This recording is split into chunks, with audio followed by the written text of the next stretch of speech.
So autoimmune diseases are when your immune system says, we've got a problem here. And the immune system is trying to fight something. Hmm. So where does that come from? Why does your immune system try to protect you and it's attacking your own tissue? Okay. Hi, everyone. It's Rena with Dr. Tom, and we are going to answer that very important question that was left unanswered on the first step. So, Dr. Tom, why is our autoimmune system trying to protect us? What's going on? I'm going to tell you two, and then tie it into your question. The first one from the World Wildlife Fund came out about 2.5 years ago in conjunction with two major universities. And the way they do the stock index for investors, the mathematics that they do for that, they did the same type of mathematics looking at 17,000 different species of life on the planet, insects, birds, mammals, fish. And what they found out was that between 1970 and 2011, there has been, on average, across the board, a 58% reduction in populations of all mammals, or not mammals, all vertebrate species on the planet. Anything that has a spine. Oh. Insects, birds, fish, mammals, Wow. 58% of everything is gone in 41 years. Gone. Now, for birds, it was 35%, but for mammals living near fresh water, it was 78%. 78% of the beavers are gone. The cougars, the muskrats, they're gone. 78% of them in 41 years. Why? They're drinking the water. And if you were drinking the water coming out of the streams by your home or from the river by your home, you'd get cancer quicker. You'd be unable to reproduce just like the animals, right? Now the second study. The second study was from 1974 to 2011, so almost the same time, 37 years, as opposed to 41 years, 37 years. And it was a meta-analysis. And what that means is they looked at a whole bunch of studies on the same topic. And it was over 180 studies. And they looked at sperm count in healthy men, not infertile men, but healthy men. And in the last 37 years, there has been a 59% reduction in sperm count in healthy men. Oh, my goodness. Scientists worry about extinction of a species at 72%. We're at 59% in 37 years.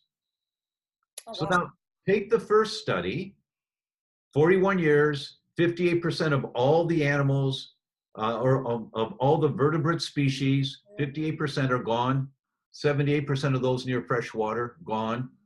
And then the second study, 59% reduction in sperm count in healthy men. And at 72%, you worry about extinction of the species. Now, the question is, why is this happening? Right. And so that's not, now we get to why is autoimmune disease happening? It's for the same reason. And that is the amount of environmental chemicals that we are exposed to every day has never occurred before in the history of man. Never. Right. Let me give you an example. You go to a coffee shop, you get a coffee to go, you put a lid on it. The hot liquid, the steam from the liquid goes up to the underside of the lid, it condenses and it drips back down into the coffee full of bisphenol A. Bisphenol A is a chemical that it helps to mold plastic. You put the coffee cup up to your lips with the lid on it, the hot liquid hits the underside of the whole lid and it tapers down into the opening full of bisphenol A. Now, what does bisphenol A do? Bisphenol A does all kinds of nasty things in your body, but mainly it acts like a very powerful estrogen. Oh, I see. In that it binds onto estrogen receptor sites. And that's why autoimmune disease is much more common in women than in men. The average is 3 to 1. For some like thyroid, it's 9 to 1. 9 women for every man, there's 9 women that get thyroid disease, Yes. autoimmune disease. It's Yes. because these estrogen-like chemicals bind onto estrogen receptor sites. Oh, wow. And then the immune system sees this chemical bound onto your receptor sites. What's that? I better fight that. And the immune system attacks that thing. It damages your tissue. Then your body has to get rid of the damaged tissue to make room for new cells. And so you make antibodies to that tissue, like your thyroid. And then you have this circle going and you just keep making antibodies to your thyroid. Wow. In this example, the autoimmune diseases, they're all just going through the roof in the last 40, 50 years. This is why. It's the amount of chemicals that we're exposed to every day. The lipstick we use, the shampoo, you read what's in the shampoos, you have no idea what all those chemicals mean, but you inhale that stuff, it gets in, it goes right through your lungs into your bloodstream. Or the acetone for nail polish. And the chemicals in nail polish is directly associated with developing the autoimmune disease systemic sclerosis. Oh. So we see these correlations of mercury. I mean, every tuna that except for one, all tuna now except for one has mercury levels in it. And it's just terrible, because tuna is a great food for you, but it's full of mercury now.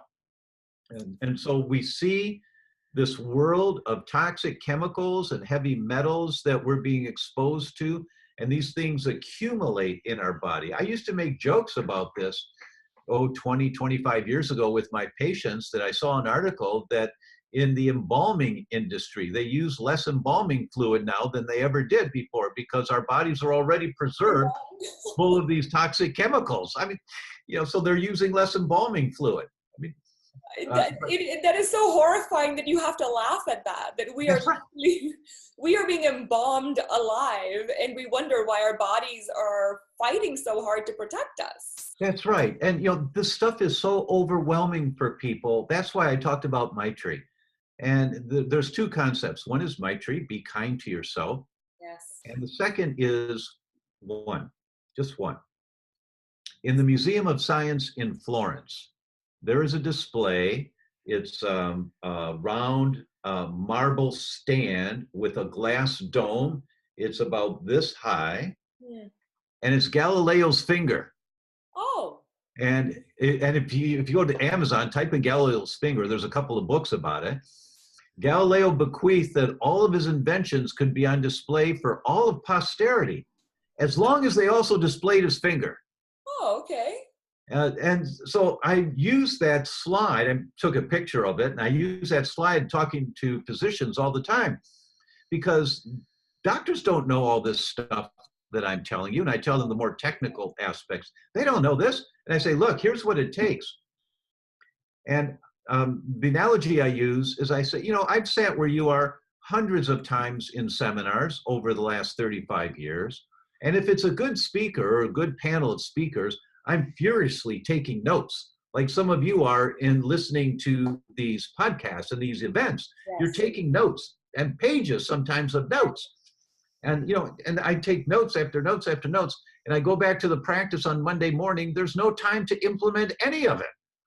And everyone laughs. It's, oh, that's very true. That's very true. So I came up with the philosophy, if there's one thing, just one thing that I take home from this weekend seminar, it stays with me in my practice for the rest of my career, then the thousands of dollars that I've spent to fly to the city, rent the hotel, pay for the conference, pay for the meals, be out of my practice, it was worth it. If there's just one thing, I wish I could remember 10, but if there's one that I implement for the rest of my career, it's well worth it. So I use this one finger concept to say, if you allocate 1 hour a week, just 1 hour a week, to learning a little more on this topic of autoimmunity, for example, 1 hour a week to listen to this series, maybe again and again, just 1 hour a week, in 6 months, you've got this down. Yes. And at that point, you're implementing some of the things. For example, you aren't going to Starbucks to get your coffee without your mug. Yes. And you say, fill it up, please. Yes. And then you're not using those plastic lids, right? Absolutely. You'll learn all of, I mean, why do you take your shoes off at the door when you walk in the house? Yes. It's not a Zen Buddhist thing. You were walking down the sidewalk to come home. Your neighbor sprayed the sidewalk to kill the weeds yesterday. Now you've got Roundup on your shoes. Yeah. You walk in the house and on the carpet in your house with your shoes on. Now there's Roundup on the carpet. Your little infant is crawling around in the carpet, or your teenage daughter is doing her homework laying on the floor. Now they get Roundup on their arms and their hands, and it gets in their face and it gets in their body. The toxic chemicals. And we wonder why everyone's sneezing and has so many allergies. That's right. That's right. That's why you leave your shoes at the door. Yeah. Why does everyone need a air filtration system in their house? It was in the 1990s that the study started coming out in Mexico City that every dog, when the dogs passed, if they did autopsy on the dog, every dog had evidence of Alzheimer's. Oh, every dog. And in the early to mid 2000s and late into the into 2008, 2009, the studies started coming out because we came up with the blood tests and the urine tests to look at. Every child they check in Mexico City has inflammation in their brain and evidence of early Alzheimer's. Every child that they check. Oh my God. It's the air pollution. It is so bad there that you breathe it in, it goes right through your lungs, directly up to your brain, triggering this inflammation in your brain. We know now there's 5 different types of Alzheimer's, and the most common type is inhalation Alzheimer's. It's what you're inhaling every day that's gasoline on the fire in your brain. You're pouring gasoline on the fire every day. If you live in a moldy house, if there's mold around, if you've got mold in your bathroom and you can see it, you're throwing gasoline on the fire of your brain every day. And it may take 20 years or 30 years before you've got dementia. But rest assured, it's most likely happening. You know, one of my symptoms, Dr. Tom, had been brain fog, of my 28 symptoms. And so I had been desperately trying to figure out what the hell is wrong with me? What is creating my 28 symptoms? And so someone had said something about air. And I said, what? I live in this beautiful golf course community. I'm surrounded by vineyards and olive trees. I live in heaven. What are you talking about? But okay, I'm going to go find out, kind of what's being sprayed. I reached out to the local county office. I said, send me what's being sprayed. They made a bit of a fuss. They said, you're not going to go do some great, awful write-up on us. I said, no, this is for me personally. So they sent me a list. They sent me a spreadsheet. Yeah. I spent some time Googling to figure out, okay, what the hell was being sprayed around? And the conclusion I reached was that when I went for that beautiful walk or that run, because I love running, the harder I ran, the more sick I was becoming. So the concept of, I'm going to go out and breathe some beautiful clean air is no longer our reality today. So that's correct. It is not. If you want to know how bad it is, take your car to the car wash. Go to a really nice car, one where the guys have the water bottle on their hip and they, right? And they wipe, all that. Drive home. Leave the car outside for 4 hours. Set your alarm for 4 hours. Then go outside and run your hand across the windshield. That's what you're breathing. You can't see it. You can't taste it. You can't feel it, but that's what you're breathing 24/7. And that's the most common trigger for Alzheimer's now is inhalation Alzheimer's. So, I mean, that's why 1 hour a week, because this stuff is so overwhelming. It's like, I'm just doing this with you right now. And it's going to be overwhelming to you. But the goal here is to motivate you to embrace this concept. All right, I'll give this 1 hour a week. This guy's making sense. And if you get the book, The Autoimmune Fix, you'll get lots of all these details and the little pearls in there, of how to do this and what to do. Yes. But you have to be really kind to yourself. You have to be patient and kind. And don't expect that you're going to get well tomorrow, because what's taken 30, 40, 50 years to develop is going to take you a year to 2 years to reverse. Yes. And I've talked to so many friends who struggle with the concept of knowing the right thing to do and then actually doing it. And to your concept of Maitri, I always say, step one is just looking in the mirror every morning and saying, I love you, I care for you, you're the most important thing in my life. And it changes subconsciously how you treat your body the whole day. Yeah. It'll stop you from eating that French fry, because the first thing in the morning you said to yourself was that you love yourself and you take care of yourself and you're going to protect yourself. And that's not what you're doing when you're eating that McDonald's fry. It I agree. makes it easier, right? So that was one of the tricks that I did. And it's Louise Hay, it's not my own trick. Everything I did was learned from some brilliant genius like yourself. That has. I would suggest one tweak to that, because I think the majority of people cannot look in the mirror and say, I love you. And you were not able to do that the first time you read about it or you were told about it.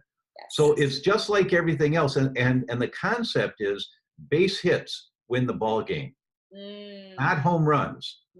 Base hits win the ball game. So if you look in the mirror in the morning and, you know, your mind says, oh, my hair, or, oh, I've got this thing here, or whatever, you know, your mind's going to do that, because that's the way we're programmed. We say, you know what, I'm going to take a little better care today of me than I did yesterday, just a little bit better. And if you hit it from that base hit concept, it's not so challenging. Yeah. Because I think, you know, for me, my mind says, oh, I love you more than anybody else. Is like, most people can't do that. You're absolutely right. And that's one of the hardest things you'll do, because we take ourselves for granted.